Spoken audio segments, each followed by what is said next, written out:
saya sudah memprediksi tentang nasib Paula setelah dia bercerai. Kini giliran saya akan memprediksi Baim. Kalau dilihat dari angka lahirnya, tahun 2025 Baim sangat tidak baik-baik saja kondisinya. Karena banyak rencana-rencananya yang sudah terprogram pada akhirnya menghadapi kegagalan. Semuanya itu juga efek dari perceraiannya bersama Paula. Nah, tentunya di sini Baim juga harus mawas diri. Sebelum hal itu terjadi, alangkah baiknya untuk saat ini introspeksi diri, merenung ke dalam mengambil sikap terhadap hubungannya dengan Paula dan anak. Di tahun 2025, Baim menghadapi kegagalan yang gagal. Kemudian dari kegagalan itu, dia menghadapi tekanan kejiwaan, stres. Ketika dalam keadaan stres ini, saya harap jangan mengambil keputusan apapun. Karena ketika mengambil keputusan, bisa berakibat juga kurang bagus untuk kehidupan Baim, juga bisa membuat orang-orang di sekitarnya menjadi kena imbasnya juga. Makanya alangkah baiknya sebelum tahun 2025, Baim sudah mulai berbenah terhadap sikap dan perilakunya, serta jangan terlalu memaksakan kehendakmu pada orang-orang di sekitarmu, termasuk pada Paula dan anakmu. Karena semuanya itu akan ada imbasnya di tahun 2025. Sebab hidup ini adalah tebar tuai. Apa yang kamu tebar pada akhirnya juga akan kamu panen. Nah, alangkah baiknya mulai introspeksi diri untuk saat ini, untuk menghindari hal-hal yang tidak diharapkan di tahun 2025. Karena sangat-sangat kurang bagus dianalisa angka lahirmu ya. Banyak sekali kegagalan yang kamu hadapi dan juga kamu menghadapi tekanan-tekanan dikarenakan kegagalan tersebut. Nah, mari kita lanjut melalui prediksi kartu tarotnya. Bagaimanakah hubungan Baim dan anaknya nanti setelah dia bercerai?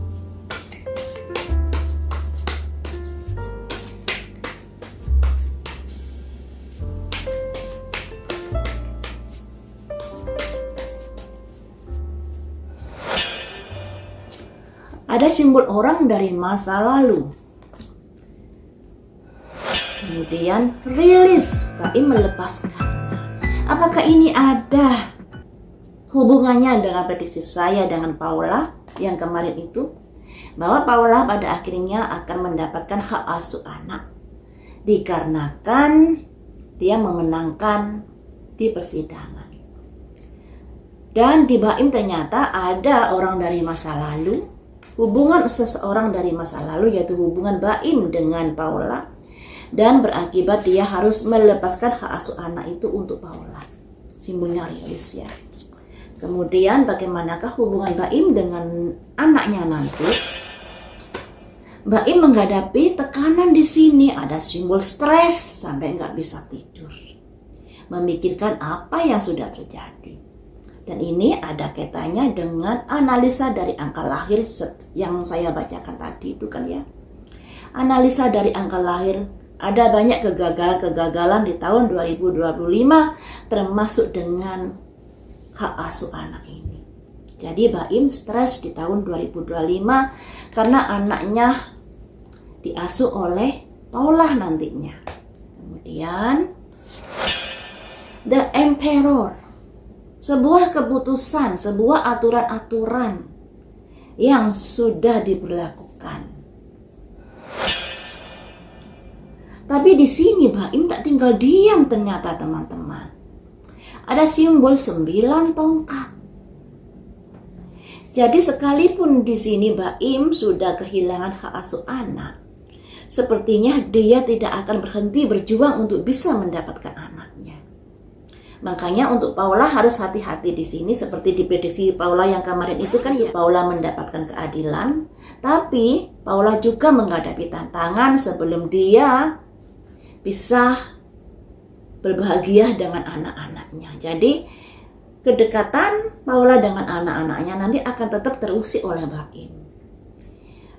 Kalau terusik baik sih nggak masalah karena Baim ini juga ayahnya ya. Tapi kalau sudah ada simbol The Emperor, arogansi keluar, menetapkan aturan-aturan yang pada akhirnya menjadikan hubungan Baim dengan Paula menjadi kurang bagus nantinya, efek dari perebutan hak asuh anak. Dan bagaimanakah hubungan Baim dengan Paula? Di kartunya Paula kemarin ini, Baim berusaha untuk mendekati Paula, tapi dalam tanda kutip ada kaitannya dengan kerjasama, bisa kerjasama pekerjaan dan lain sebagainya, atau bisa dimanfaati untuk konten dan lain sebagainya. Bagaimanakah hubungan Baim dengan Paula ke depannya? Ada simbol the wheel, perputaran nasib, roda berputar. Ke arah manakah? Ke arah the high priorities. Pertimbangkan, dengarkan suara hatimu. Jadi Baim diberi nasihat. Baim, kehidupanmu sudah bergulir. Alangkah baiknya dengarkan suara hatimu. Pikir-pikir dulu sesuai dengan intuisimu sebelum kamu mengambil sebuah keputusan. The Star, agar hubunganmu dengan Paula bisa baik-baik saja. Bisa semakin baik. Karena bagaimanapun kamu dan Paula adalah sosok bapak dan ibu buat anak-anakmu. Ini dinasihati seperti itu. Ada 4 tongkat. Seperti diprediksi Paula kemarin, Baim berusaha untuk mendekati Paula. Di sini juga ada kartu di mana Baim dan Paula akan bekerja sama.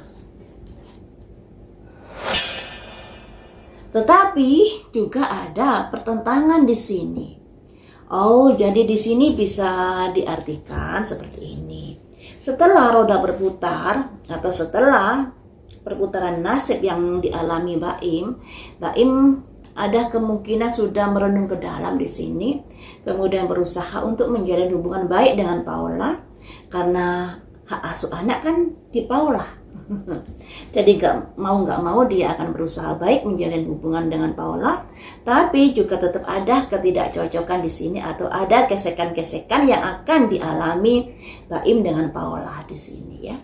Hubungannya setelah asmara Baim di tahun 2025, apakah sudah ada pengganti Paula ataukah bagaimanakah kondisinya asmara Baim?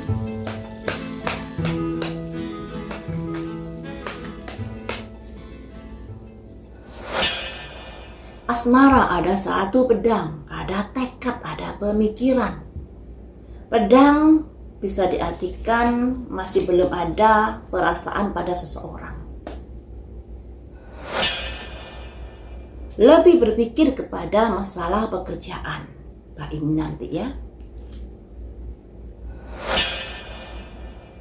Juga ada simbol 7 pedang yang artinya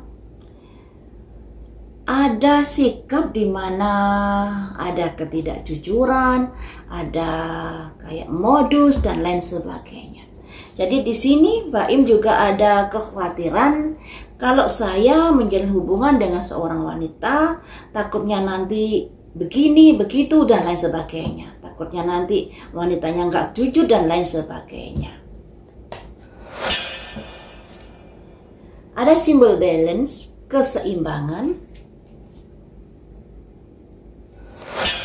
Ada simbol wise counselor, konsultasi. Jadi Baim ini sebelum nanti bertemu dengan seorang wanita, dia akan berpikir masak-masak pada wanita tersebut. Karena apa ya? Karena berkaca dari kegagalan yang pertama. Hanya saja Baim juga harus introspeksi diri lo, mawas diri lo. Kenapa rumah tangganya bisa begitu? Nah, kenapa pada akhirnya setelah dia mengajak damai dengan Paula dan Paula nggak mau? Nah, kenapa juga Paula sampai harus mark up uang belanja saat beli di Shopee seperti yang dikatakan oleh asistennya? Kenapa? Karena kamu terlalu pelit, terlalu perhitungan di dalam rumah tangga. Kamu lebih percaya pada dirimu sendiri. dan kamu mengabaikan keberadaan orang-orang di sekitarmu dan merasa kamulah yang paling tertinggi, dan di situ sangat-sangat tidak bagus. Andai kata kamu nanti menikah, terus karaktermu seperti itu masih saja kamu pelihara, yang ada ya bisa kurang bagus untuk rumah tanggamu. Karir Baim di tahun 2025 setelah perceraian.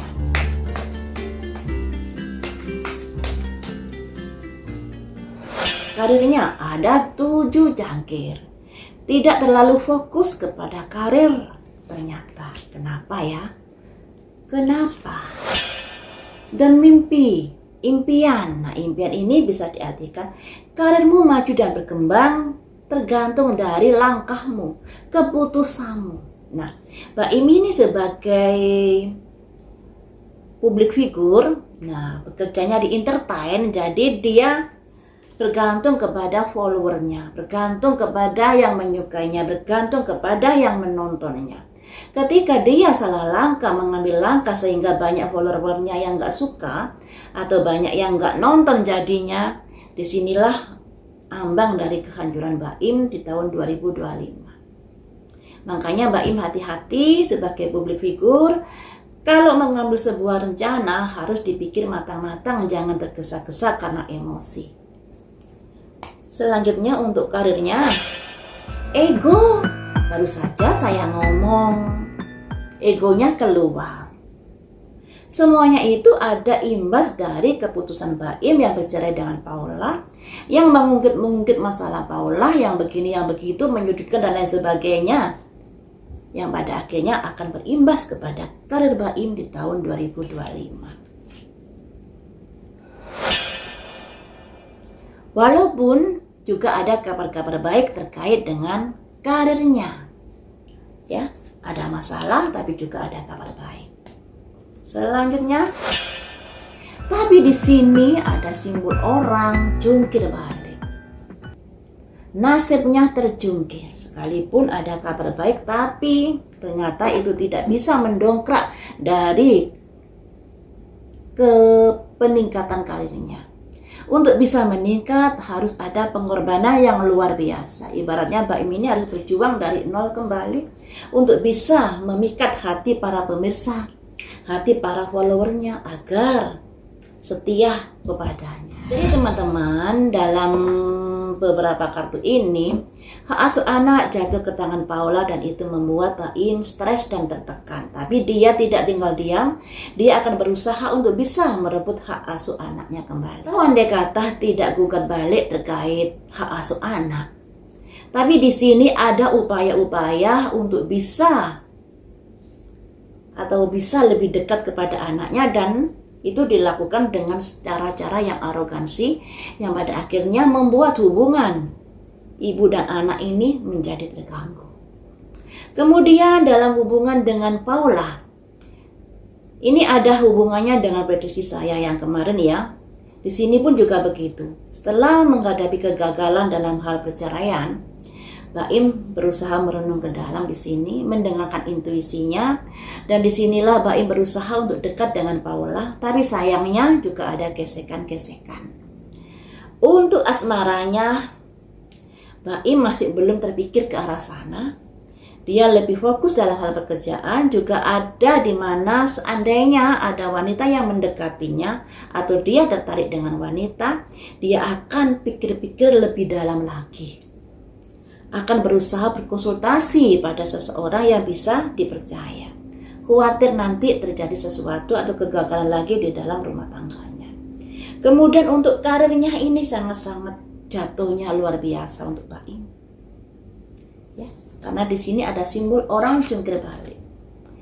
Apa yang kamu lakukan pada pernikahanmu dengan Paula ini, itu pada akhirnya membuat kejatuhan di dalam karirmu.